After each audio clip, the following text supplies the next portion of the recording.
Nomiki show. The Nomiki show. Yeah, clash momentarily for class solidarity. Cash circulating, give the masses back its currency. Greed from elites, oligarchs stay fed. Deep state, fake fed, everybody break bread. Racism, homophobia, sexism, religion in this melting pot we live in. Time to build a new system, unionize labor rights. Highlight the issue, talking heads left is best. The saga continues. The Nomiki show. The Nomiki show. The Nomiki show. The Nomiki show.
class solidarity, cash circulating, give the masses back its currency. Greed from elites, oligarchs stay fed, deep state, fake fed, everybody break bread. Racism, homophobia, sexism, religion in this melting pot we live in. Time to build a new system, unionize labor rights, highlight the issue, talking heads left is best. The saga continues. The Nomiki Show. Hello and welcome to the Nomiki Show. We are doing these extended interviews at this time this week, and I'm really excited because we're digging into a lot of books. You know, you don't have a lot of time to really examine. I mean, there's so much news in the world that we haven't had as much of an opportunity to examine a lot of the new books that are out, and I'm excited to be doing this for the next couple of weeks. Is really digging deep because folks want it, and we're going to do it. Today, we're going to be talking about something that unfortunately is you know, very American, I will say. And it is the mass killers situation. Of course, there are a lot of folks who are doing mass shootings, especially over the last, 25 years.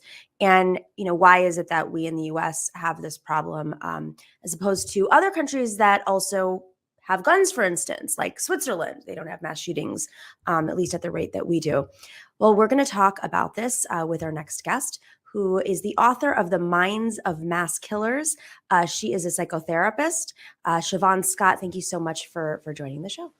Thank you for having me.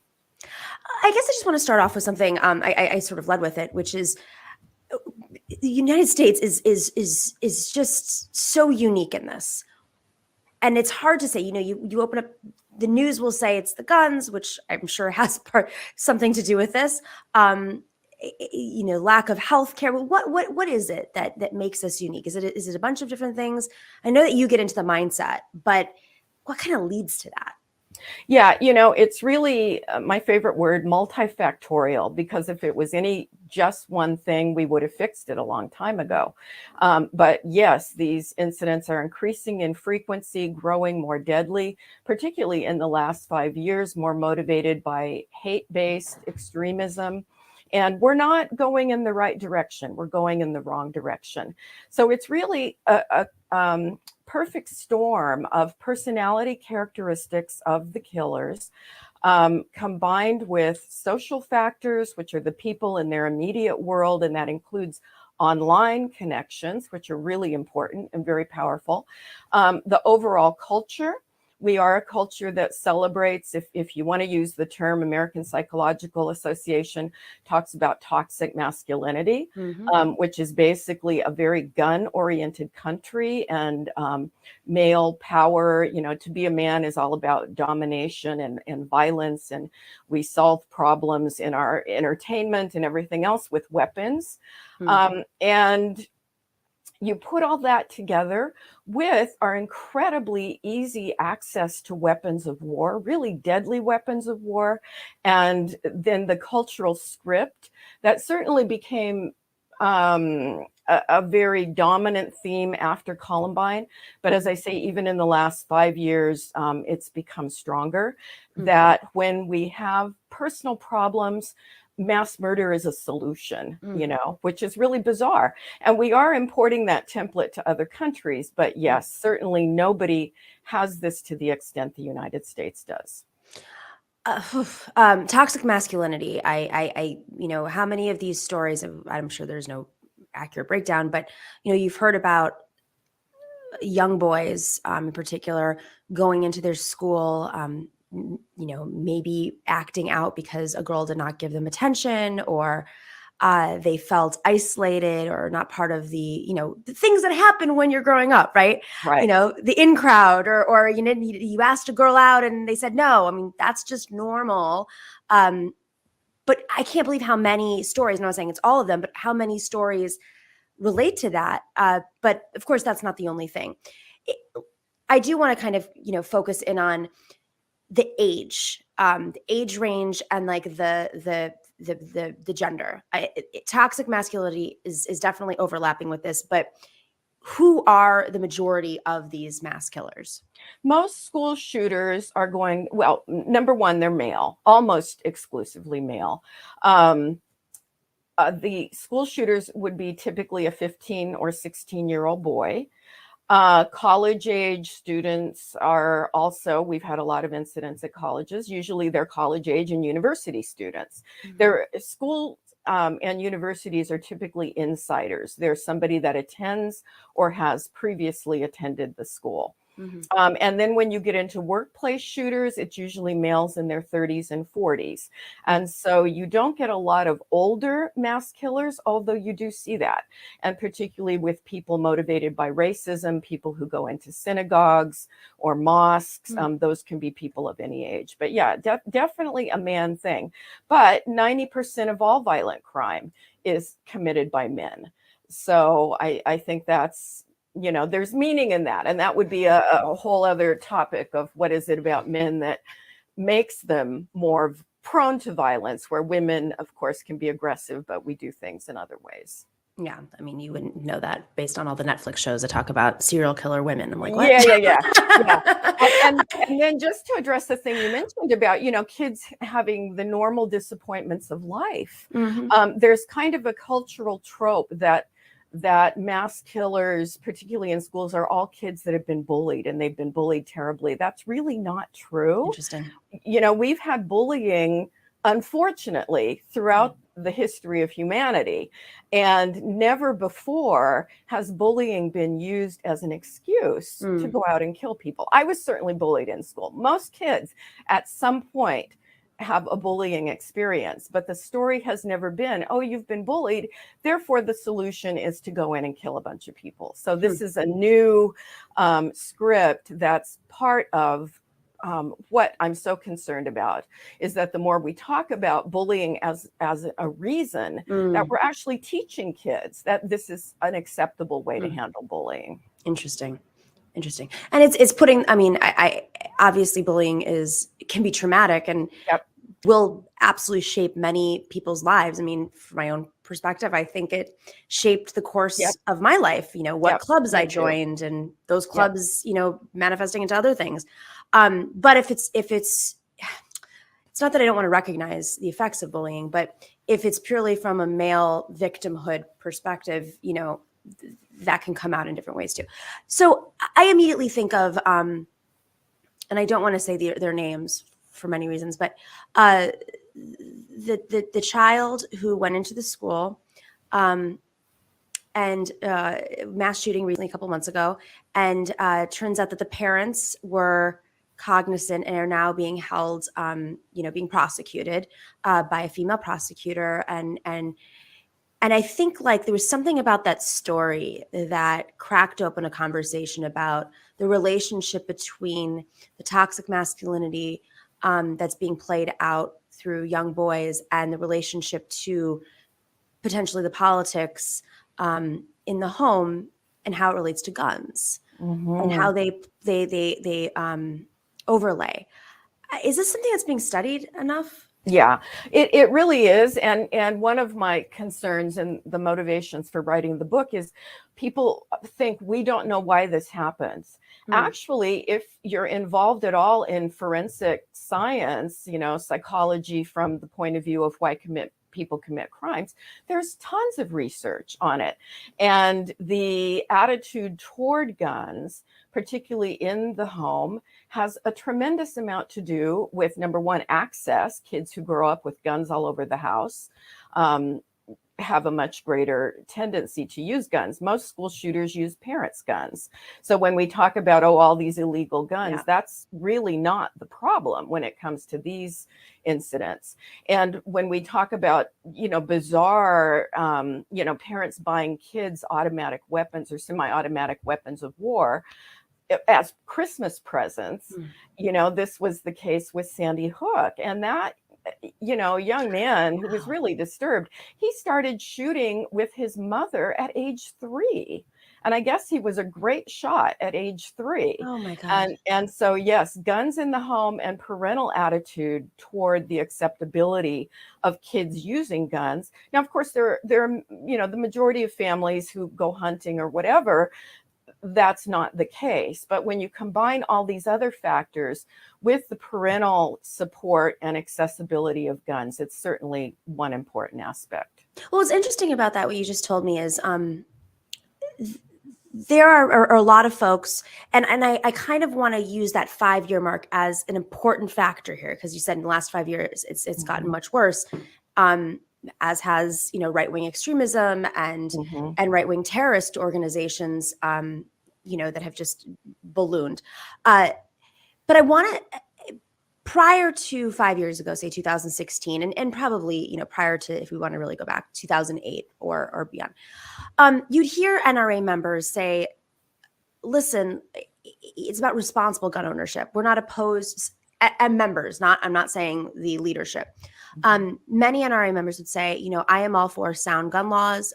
You know, it makes sense to be able to have a registry, to make sure that people know how to use these guns. And I always felt like that was a more reasonable approach, given just the proliferation of gun use and around the country, and seeing how many just other shootings have occurred with guns that were sold in the black market, or at these, you know, these sales that they have in Arizona or Texas where like there's no registration. It's just crazy to me. With that being said, though, someone like that kid at Sandy Hook, who was taught how to use a gun responsibly, that's mechanical. That is not emotional. If you might be taught by your parents how to use that gun responsibly, only for, you know, for hunting, only for target practice, or whatever it is for sport. But if you have the emotional conditions, if there's something happening emotionally with you, and you have that tool that you do know how to use, isn't that just as dangerous? Yeah, it really is, and I think it's kind of a myth, that. I mean, it's not completely a myth, because yes, there are families that you'd say are fairly psychologically healthy that believe in hunting. I'm not one of those people, but you know, there are people who you would not say have aberrant personality qualities, who use guns and do have psychologically normal kids, who don't have these personality factors that are the risk factors. But I think most people who have guns believe that they're using them responsibly, and that their kids would never do this. And in fact, you know, often what people tell themselves and what they actually may believe is not really what's going on. Interesting. So how much does the US government understand this? Does it seem like they're getting it or doing anything about this? Well, you know, the FBI gets it. The Secret Service gets it. There's tons of great information from the FBI and the Secret Service. And a lot of that is what I used as, you know, resource material for the book.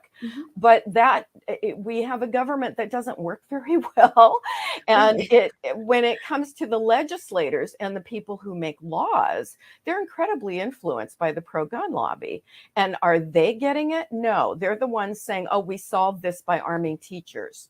You know, well, are we going to arm yoga studio teachers? Are we going to arm retail clerks in malls? Are we going to arm the waiters in restaurants, which is where all these incidents are increasingly happening? Are we going to have armed guards in every synagogue or every mosque, or even, you know, certain Christian churches? Which have also been targeted. So the idea that more guns are going to make us safer is absurd, but we have lots of politicians who are promoting that idea. So yeah, even though there are government agencies who understand this and understand it well, nobody's working together. And then simultaneously attacking the, you know, the other issues of you know, right-wing extremism, you know, which potentially gets passed down to the young children, you know, also the internet exposure. As you said, there are these communities that are popping up and echo chambers that of course facilitate this. Is that being dealt with? Yeah, I don't think we're dealing with the internet well at all. And that, I think, when we look at what's been happening in the last 5 years, it is internet based. And a lot of it is racial hatred, but there's also gender hatred. So you've got the incel, the involuntary celibate movement. There have been some horrendous mass killings committed by incels. And this is entirely generated online, where violence against women is, torture against women is celebrated. And when you have people with certain personality problems and certain mental health vulnerabilities, and they all connect online, and then you have a gamification factor where people try to outdo each other. And this is, I think, what's fueling the increase that we're seeing currently. And not to mention the tech companies, which are not doing anything to crack down on the algorithmic incentive structure to push. Exactly. Yeah. Exactly. Oh, we know. We're a female-led show on the internet. It's funny. No, but it's also dangerous. I'm glad that you bring this up because, you know, we say this over and over and over on our show that, you know, at least in the world that we're in, the algorithm is very much built by white men, maybe not with the motivation or incentive, you know, the intention, I should say, of creating these spaces, but it happens because of, you know, their perspective. And then obviously when you see, you know, political YouTube shows, I think there's like 2 or 3 that are hosted by women, only women, and you know, this ecosystem becomes very much reflective, and then it goes into other, you know, you have a conversation online, and if it's majority male led and they're getting all the views and they're getting, you know, supported by the algorithm, and then those conversations spill over into Twitter and into Reddit, into other communities, and so it's just sort of this cycle. But I can't even imagine how that plays out, you know, in the darker aspects of the web and you know, where it starts.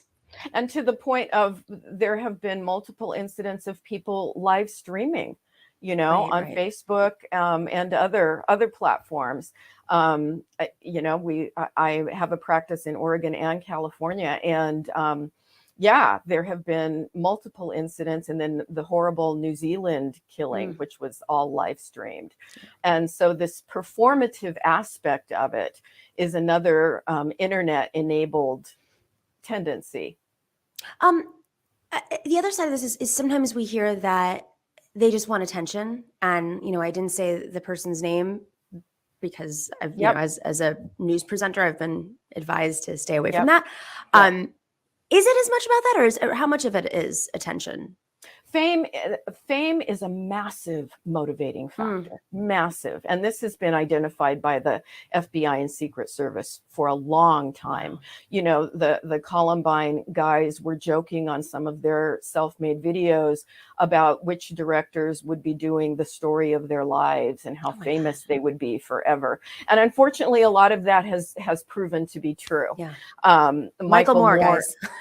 Michael Moore did the movie, and it was supposed to be an anti-gun movie, but in truth, the movie has been glorified and used by many of the mass killers as sort of a model. Let's try and do what they did because they're so cool. There are still active Reddit groups based around this sort of hero worship of the Columbine guys, all these years later.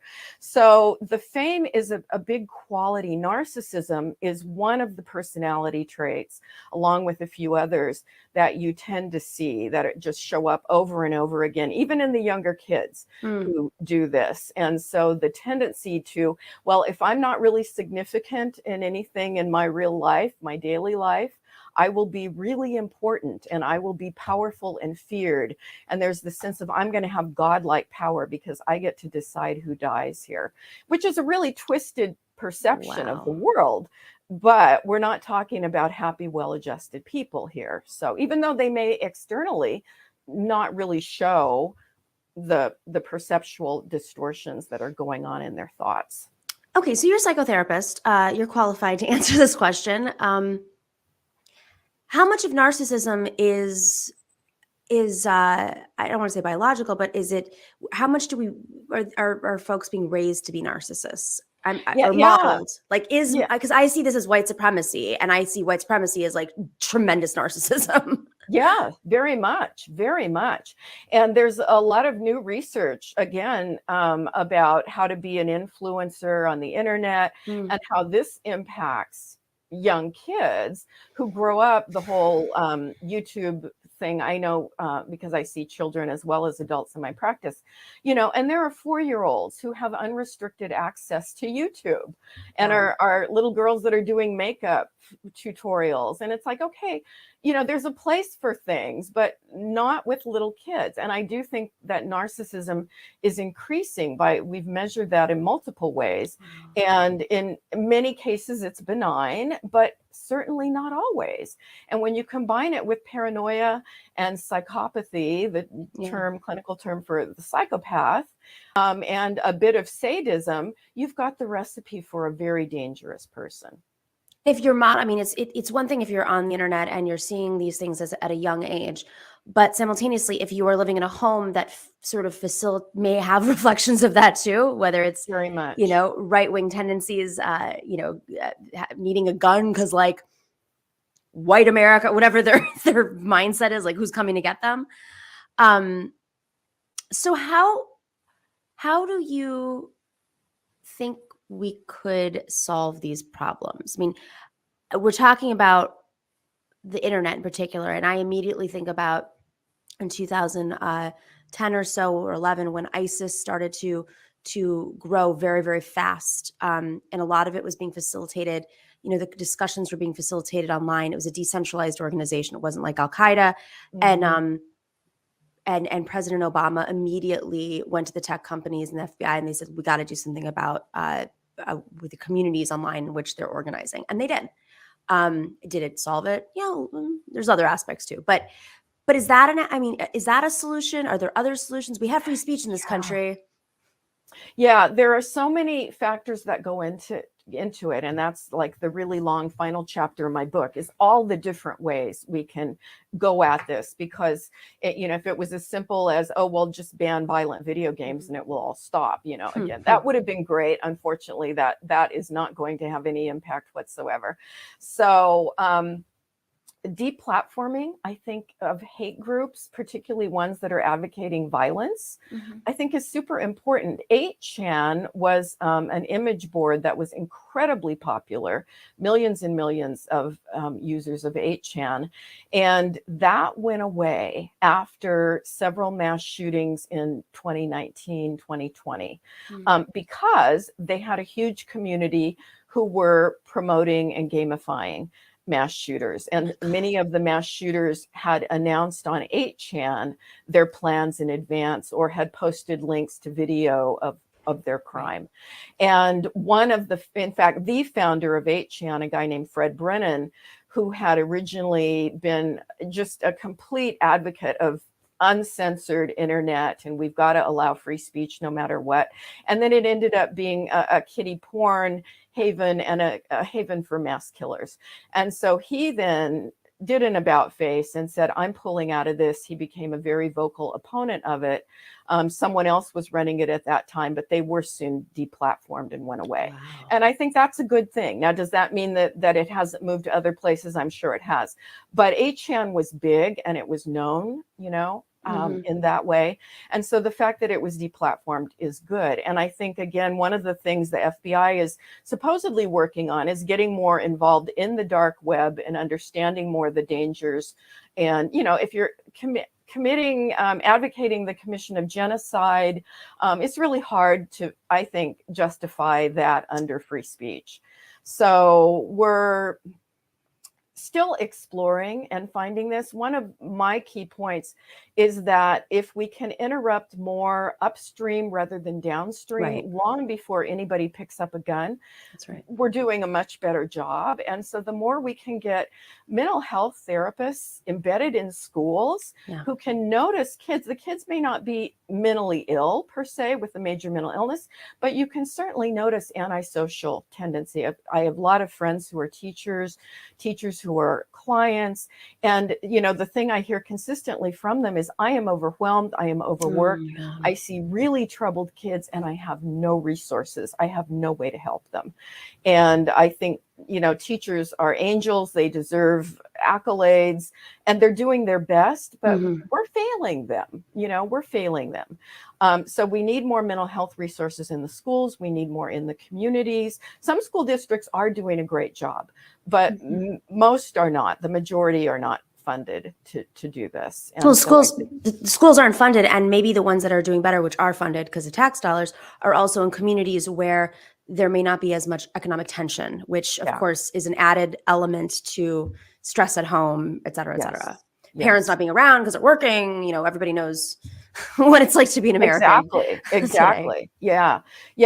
And so those are all important things. I think helping people understand what the red flags are, you know, particularly with these guys that go into the workplace and kill a bunch of people, or newspapers. You know, there was the staff, I think it was the Washington Gazette, where a guy went in, you know, people, it's called leakage. People talk about these things that they're going to do.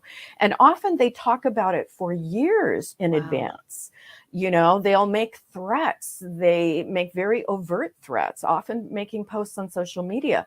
But people don't realize, I need to report this. You know, they'll say, oh, well, he's always been kind of an angry guy. He doesn't mean it, or he's just joking. And, you know, most of the time people don't follow through. But when you see a pattern of ideation, you need to reach out, you know, and find a mental health therapist who has some experience in this. You know, the person is likely not going to go, but family members can go, you know, and can consult with a therapist about, you know, I'm seeing these signs in my husband or my brother. I'm really kind of nervous about the things he's been posting online. And, you know, if you don't feel like we're getting some resolution that way, then you need to contact law enforcement. So adding more, particularly in schools, this is a new thing we're recommending, adding anonymous tip lines, because kids are understandably really reluctant to, you know, narc on their friends or their siblings. But most of the time there's leakage in advance. And if we can intervene before it gets too far, you know, training law enforcement, another concern is that guys have posted things online. They've made threats. Some have even put up YouTube videos about what their plans are. And a person has made a report to law enforcement. The cops have gone out, had a little talk at the front door, but they don't ever go and look at what's available. Getting crisis teams in schools. So let's say something comes into a tip line, a crisis team that involves someone from law enforcement, a mental health therapist, and a person that works in the school. They get together with that kid, find out, do they have access to weapons? What's the support like in the home? How serious are they? Do they have a history of violence? And so we can just do a much better job in so many areas, and hopefully then never get into, oh, this very unstable, angry kid went out and just bought the AR-15. I want to end with one aspect, and that's the pandemic. I mean, we've been dealing with a very stressful last 2 years. Simultaneously, kids have not been socializing in the same ways and been online. They're already online a lot. They've been online even more, you know, with homeschooling. And obviously, you know, where do they fill their time when they can't go play with their friends? Do we see, I mean, obviously folks haven't been in school, but are we seeing more of a rise in these organized hate groups online in the last 2 years? Yeah. I don't know how much data we have yet about it, but certainly what I hear anecdotally from people in law enforcement and other clinicians is that there's a lot more time spent online. And yes, increasingly people do work their way into hate groups as a way to deal with their boredom and their lack of a sense of competency. They find a group, you know, a sense of camaraderie and friendship. And unfortunately, it's often in very dark places. And there's pipelines, of course, which we talk a lot about on the show. Is there's you know, certain pipelines that lead to this. I'm really fascinating conversation. I urge everybody to go check out The book is titled The Minds of Mass Killers, Understanding and Interrupting the Pathway to Violence, important aspect. Shavaun Scott, thank you so much for writing this, taking the time, really identifying what a lot of these red flags are so folks know, because of course, we can't just rely on government to come in and save us. No. And there is, one of the myths is two myths. It's senseless. It's not. It makes sense when you understand how these folks think. And there's nothing we can do is another myth. We can do so much. We just have to understand the problem. So that's my passion. I think we can do better. You're doing the work. Thank you so much, Shavaun Scott. Really appreciate you. Thank you for having me.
We will follow up with all these shout outs that we miss over the break. I will make sure to give everyone the love when I get back. As you know, I'm going on a little break, but we have lots of exclusive content coming out while I'm gone. And I'm very excited to report back to you when I do come back, all about, what I've done over my little break. In the meantime, if you aren't already, join us on patreon.com/the Nomiki Show and become a patron. That's how we do this. We may not always get along, but it's really important to support independent media. I know on my part, I really like to support voices that are marginalized, a lot of voices that are fighting the algorithms. Sometimes I like to hear people who challenge my perspective. I just subscribe to someone who I don't always agree with, but I was like, you know what? This one take that they had really opened my mind up on a lot of things. That's how I look at it, because that's my way of fighting the algorithm. The algorithm's going to feed you what you want to hear. I started listening to something about Ukraine yesterday, and then halfway through the podcast, I was like, oh my God, this is like insane propaganda from Steve Bannon. But it was shaped through comedy. I fell for it. So I paused and I went down my own little rabbit hole and tried to seek things out. So to all of you who do listen to the show and enjoy it, please share it with your friends. That's how we get the word out. And of course, if you've been a patron, we are so grateful to you. And if you can't afford or aren't able to be a patron for a bit, please email us at thenomikishow@gmail.com and we will work something out.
I am very excited today because talking about one of my favorite subjects, Puerto Rico, and I am thrilled to invite to have on today Javier A. Hernandez, who is the author of Puerto Rico: The Economic Case for Sovereignty. I got my book. I got it. Thank you for this. Yes. I'm very excited to read it. I'm going to be on vacation, so this is exactly. I'm going to be in Cuba, so Very Awesome. important topic here. All right, so Javier, we've touched on the island's politics quite a bit on this show. You talk about economic case for sovereignty. When you say sovereignty, just for folks who may not understand, the politics of the island, what do you mean by sovereignty? First, thank you. It's an honor. Sovereignty in relation to the case of Puerto Rico involves the two status options of independence and free association. Those are the two sovereignty options recognized by the United Nations. And everyone understands independence. What free association is a little different. It's like independence, you're a sovereign nation, but with a political and economic alliance with whichever country, which for us would be the United States. So you already have that alliance or treaty on the first day one. You already have that going. So there are supporters of independence and free association, but when you combine them, they're considered the pro-sovereignty advocates. So, I mentioned Cuba. Is that similar to, say, Cuba having trade deals with countries that are not the U.S.? Is that how you see this playing out, or a much more specific form, or in legality? I mean, we can get into the details of your book, but can you describe just like what does that mean, having that relationship with the United States or whichever country? Well, even with independence, the Puerto Rico, I imagine, would develop. I mean, again, on day one, would work to have some kind of economic relationship with the United States. We could work out some kind of free trade agreement, like other places. The same thing with free association. I mean, it would just be like a really close relationship, but the U.S. couldn't really tell us. I mean, that would have to be discussed, and diplomacy would have to happen in terms of you can't trade with this one, you can't trade with this one, yes, things like that. But with both options, Puerto Rico would be open to negotiate and trade with the world, and that's the point. So I have a question in terms of what kind of financial motivations the United States has had historically in keeping it an island, a commonwealth, essentially a colony of the United States. Why? Why is it so important? I mean, you go there and you're like, all right, it's a great island. There's a lot of islands in the Caribbean. Why this one? Yeah, well, the point of having a colony, any colony and any country, is to exploit it. No one gets a colony to, we're going to help the people now. We're going to invest billions of dollars to help them. No, it's always take, and take. And Spain did it. France still does it. And the U.S. still does it. Mm-hmm. But what we've seen is the U.S. doesn't like to use the term colonies. They prefer territories or possessions. Mm-hmm. The irony is because the U.S. was a colony in the past. Yeah. So there's that whole dichotomy of that. But in terms of, I mean, you can always have both. Let me see how to explain it. Both forces interacting like that. Okay, so when you have Puerto Rico is a colony, there are interests there. There used to be geopolitical interests with the base there, which of course does not exist anymore because of Cold War era politics. Although that's coming back. So maybe they're going to reconsider it again. But it had to do with the Panama Canal and getting the Navy and especially under FDR. So there were geopolitical reasons at one point, and there have always been economic interests. In the early days, much more based on sugar and other aspects than pharmaceuticals. And now today, you've got a whole lot of economic interest just coming into the island. Can we talk about what's happening today? What are the forces that play on the island that might be opposed to having sovereignty? Well, the forces that ironically, a lot of these forces would actually benefit with sovereignty. That's the irony of it. But they haven't gotten the memo yet. That's the situation with that.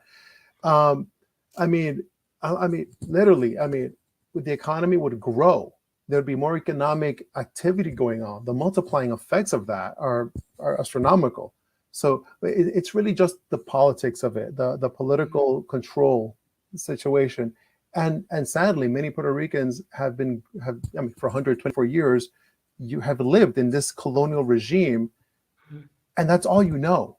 Right. You know, yeah. So there are so it's like imagine having a slave whose entire life is just slavery. That's all they know. And you talk to the slave about freedom and how great it is being free. I mean, some slaves or you know don't want to do that. You know, and then when they are free, they see how great it is. So I mean, there are so many, you know, advantages to being, you know, sovereign and the economic development. The U.S. takes over $60 billion out of Puerto Rico. That's a lot of money, you know. But as the book explains, the U.S. could still make money off of a free Puerto Rico, just having just regular economic relations with Puerto Rico. Right. Yeah. Well, and what's, of course, Puerto Rico has a debt crisis and has had a fiscal control board, appointed a fiscal control board, which is basically, you know, they're not elected. They're not elected by the Puerto Rican people. And they're not elected by mainland either, if we want to play that game. And they have, you know, for folks, just as a little basis here, you know, there's a legislature in Puerto Rico, there's a governor in Puerto Rico, they can pass a budget, and then the fiscal control board can be like, so cute, that's great, you're not getting that budget. So there are electoral processes on the island and politics on the island that are playing out, you know, with each other. But even if in this, when you're saying the control of the US, what literal sovereignty you do have on the island is still totally controlled by external forces that are not elected, you know, through no democratic means. You know, if we have democracy on the mainland, there's no democracy there. There's an illusion, right? Yeah. So, Exactly. so, and with that being said, there is this debt crisis. So say tomorrow, which we'll get to like the political reality of this happening. But say tomorrow, there's another plebiscite and it's actually a legal one. It's you know, recognized by the United Nations as being fair, and folks vote for independence. Let's just say that because it's nice and easy to explain. How would an independent Puerto Rico facilitate this debt crisis? How would that play out? Would the debt be eliminated? Does that have to happen in advance? That I'm sure it's actually in the book. There's a whole chapter exactly for that, and thank you for bringing that up. Well, it could be developed. It could be negotiated within the transition period to independence. That's an option. Another option could be the U.S. sticks Puerto Rico with that bill, with that debt, which is a whole other issue. But which they basically have already. Let's be fair. Have already. Yeah, exactly. Yeah. And as I also explained, that debt is actually I mean, we call it a colonial odious debt.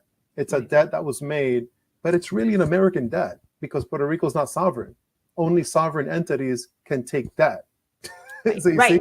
Yeah. So I like to make the example of like if my daughter gets on my phone and presses buttons and buys $500 of apps, she's not paying. I'm paying for that. Yeah. You see? So that's a situation like that.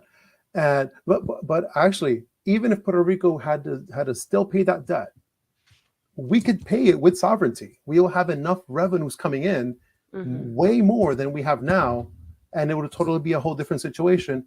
And with sovereignty, we could actually go to regional and international banks to get refinanced and all that. Right now, Puerto Rico cannot do that at all.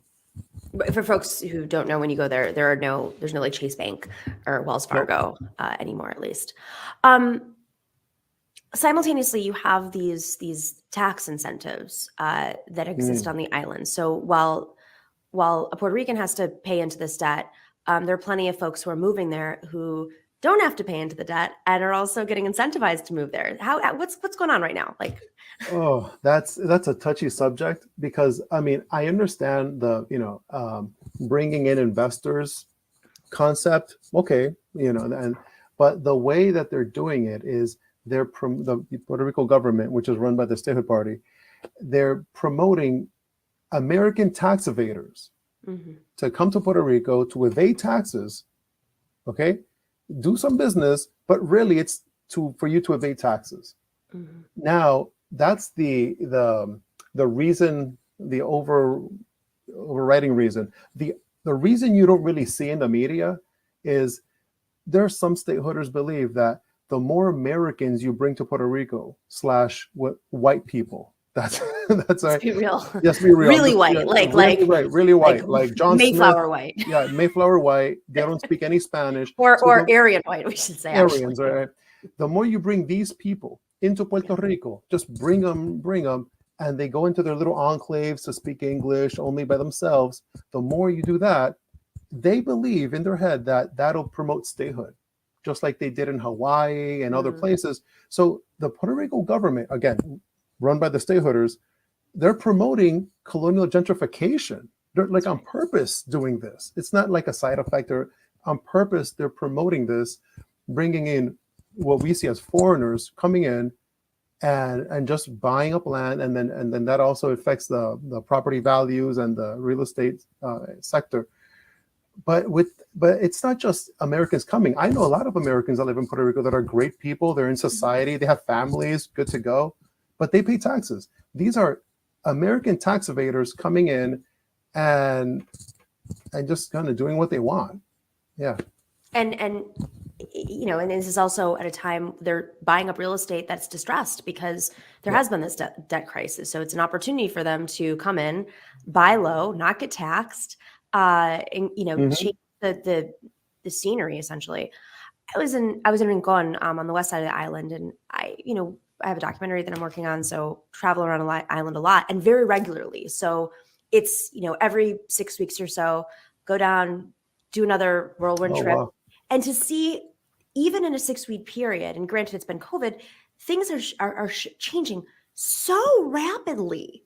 I mean, the price of goods is shifting. The rental cars, which is happening everywhere, but like even more so, Airbnbs. But Rincon, to me, I spent more time than I usually do, about a week there.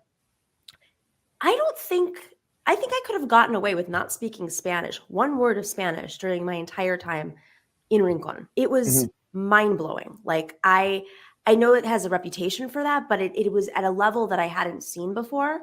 And it's concerning because this is a community. There are people who've lived there their whole lives or want to go back and live there.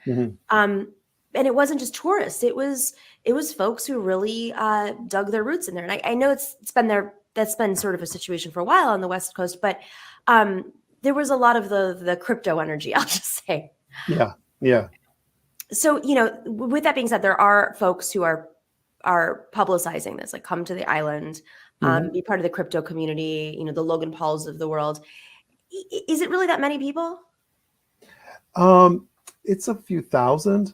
I don't know the exact numbers because the government kind of they don't publicize that. But from what I've seen, it's a few thousand. It's not millions or anything. It's just a few thousand. But it's enough to impact communities, impact the economy. And like you say, and some of them it's not just some random person. It's like, these famous, Paul type people. And I mean, they're open about, hey, come here, let's evade taxes together, it's like Tax Evaders Club. Exactly. I actually saw something this morning. One of these Act 60, tax evaders. That's the name of the act. For exactly. folks. He was literally. I mean, someone took a screenshot of this. It was amazing. He's publicly saying, "Hey, let's bring in more of us. We don't have to speak Spanish. It's a U.S. territory. Screw them." I mean, literally, racism 101. We're gonna do a Hawaii on them. I think I have it right here. I can read it out loud to folks. Oh, perfect. I think yeah. So that's been going around the web right now. That's going. And I mean, it was so egregious that I didn't even believe it was real. So there was this supposed ad from, oh no, that's a different thing. This is from a guy, I'm gonna say his name because he's out there saying it, so he deserves to. His name was John Hammer. It was a month ago. Says, as a fellow Act 60er, I'm so glad more white people like you are moving to PR. This is a U.S. territory, so why the hell do we have to speak Spanish? Hopefully more people like you will be moving in. We got this. We'll make PR into Hawaii 2.0 in no time. Wink, wink. keep up the good work. You and people like Brock Pierce are amazing. I feel like this is a parody.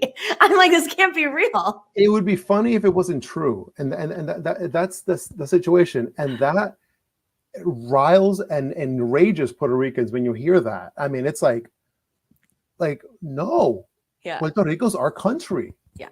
It's our country. It's not your territory. We're not just like I say, an extension of Miami. Right. No, we're a nation. Right. And that's what they don't understand or don't want to understand.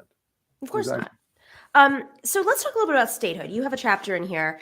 I think for a lot of well-meaning Democrats, and others, they progressives included, they may think, oh, well, like, why don't we finally make Puerto Rico a state, just like DC? Totally different situation, as we know. But the statehood party has been very sophisticated in lobbying certain members of Congress and lawmakers on the left into supporting statehood when their own, representative in Congress was the co-chair of Latinos for Trump. Yeah. And they, on the island, of course, have a reputation of being a little bit more socially conservative than probably is accepted in most Democratic circles. Yeah. But you have a chapter here talking about the poverty of statehood. And I am so glad you bring this up because you don't hear it enough. Mm-hmm. Make the case. Why is Puerto Rico poor under statehood? Well, the entire narrative of the statehood party in Puerto Rico, because when they're in DC, it's a different narrative. But in Puerto Rico, they depend and promote poverty, dependency. Because they reason that the more you're dependent on welfare and food stamps and all these other federal programs, the more you'll support statehood. Because now you see yourself as basically, I can't do anything. I can only rely on the federal dole. And people do that.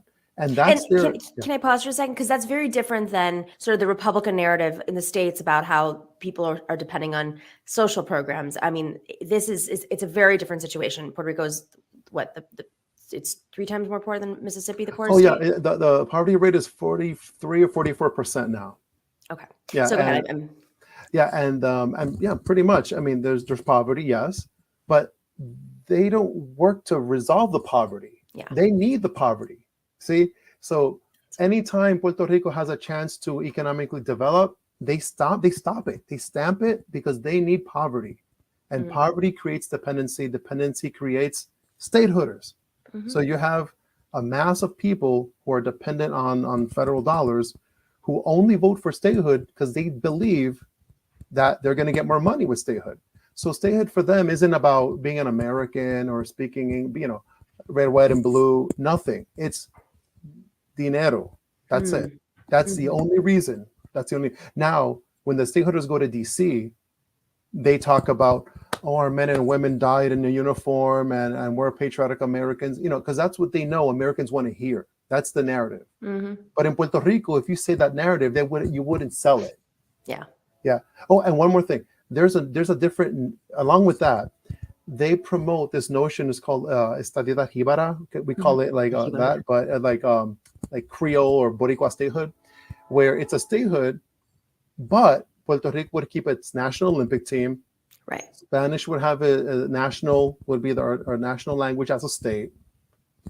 I mean, and we'd participate in these international events like we do now. But no state does that. New Jersey doesn't have an Olympic team. No one does. It's Team USA.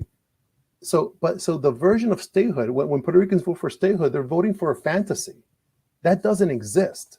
Mm-hmm. So that's another thing that Americans need to understand, that when Puerto Ricans vote for statehood, which kind of statehood? Real statehood or the fantasy one that they've been told exists, which is false. And not to mention that your legislature, I mean, and the courts are in Spanish. Like, you turn everything to English. 1 out of 3 Puerto Ricans speaks English. And a famous governor once said to me, and that includes me. And so, the vast majority of Puerto Ricans do not speak English, or if they do, it's like, oh, hello, how are you? That type of stuff. But then there is a group that does. But ironically, this is the funny part. That I've seen, most English speakers in Puerto Rico are usually pro-independence supporters. Mm-hmm, mm-hmm. and the stateholders usually do not speak any English at all. Mm. So you would imagine what, if you want to be an American, a state, wouldn't you want to learn the language of the country you want to be part of? No, because they just want the money. Because it's not about actual statehood. It's not about assimilation or being an American. It's, I want a bigger check. Yeah. And then there is this aspect of, like you were saying, that the keeping people poor. The stateholders are also the biggest advocates for these tax breaks for the rich. So it's almost like a caste system. They're trying to build a caste system, which of course we have that already everywhere, but a more aggressive caste system. Yeah, it's we call it like a tax apartheid, literally. That's how it's being explained in Puerto Rico. And it's really sad where you have these single moms working, they have to pay a lot of taxes and all this, but then you have a wealthy American living in Puerto Rico paying zero. And that's not and buying distressed property too. It's insane. So what would it take? There are these polls that I've been seeing lately where certain leftist parties, and if they came together, they would defeat statehood. My guess is the last governor who had to step down was from the statehood party. The current one is statehood, but didn't win with what was like 32% or something. 33%. Yeah. Yeah. Pierre Lucy. So it seems like there's like an opportunity here for something to actually happen. And that's probably why they're aggressively pushing the statehood bill on Capitol Hill. Yes. Before everyone figures out what's happening. Yeah. The pro-sovereignty movement is growing, and they know this. Yeah. So they're trying to do statehood, with their the 2020 plebiscite that they had where they won like 52%. So it's like, we won 52%. So let's do this quick. Let's get the statehood going, because they know younger Puerto Ricans are not buying that. They're not buying it. But wait, the 52%, let's be real, of people stayed home for it. Exactly. 52%, right? But then with this 53% participation rate. So actually it's only 27% of all electors in Puerto Rico supported statehood. It's really 27. But of course they like to use the number 52 if that looks better, But yeah, so they're just, they're trying to steamroll this through, and Puerto Ricans aren't buying it. And now, thankfully, I've seen some Americans who are also learning about the situation, and they're not buying it either. And like you said, with the politics, I like to say that the statehooders are like a used car salesman, and they're selling a lemon to two different people. So the Democrats, they're trying to sell it with the two Democratic senators, and then those same people go to the Republicans. Hey, but we're conservative. Yeah. So they're trying to sell it to both. Exactly. It's not really complicated, which is why it's so shocking when you start to see, how did I go my whole life not knowing about this human rights crisis, frankly. I'm going to be very explicit about it. Under our own watch in the 21st century. It's really absurd, and I think maybe the moment is here, especially after the hurricane. And so much of the diaspora not able to go back and afford property that they probably could have afforded or were able to afford at one point, because it's being bought up and the prices are going skyrocketing because of this situation. Anyways, really interesting. I can't wait to dig in. Puerto Rico, the economic case for sovereignty. Thank you. And then there's PR Exit. We got that book up there too. Definitely check out the book. Very excited to dig in. And Javier, good luck with the book sales and with your book tour. Thank you. And hope to have you on again soon. Thank you, Nomiki. Thank you, everyone. Thank you. Appreciate it. To everybody else, make sure to check us out at TNS Live on Tuesday night at 8 p.m. Eastern. We start off on the platforms, and then we move to rockfin.com/Nomiki, where we have extensive interviews with some of our favorite people. Make sure to check it out and go subscribe over there at Rockfin on Tuesday night for our live conversation, 8 p.m. Eastern. And of course, go check us out on all the podcasts, on wherever you find your podcast. Go find us there. And take care and stay in solidarity. The Nomiki Show.